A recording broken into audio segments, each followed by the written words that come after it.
there it goes, guys and gals. My dried fishes. I still have to pick up another 6.5 kilos there.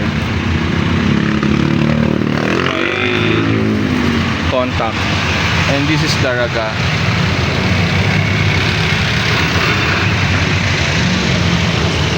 And I'm about going to Legazpi.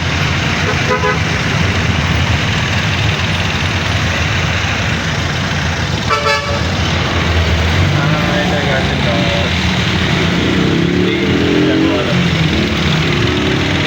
How are you all doing?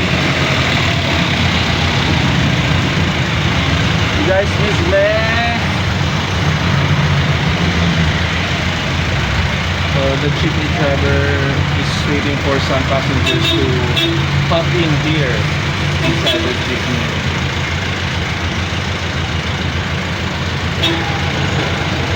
This is my day 3 in Legazpi City. Actually, this is Daraga Albay.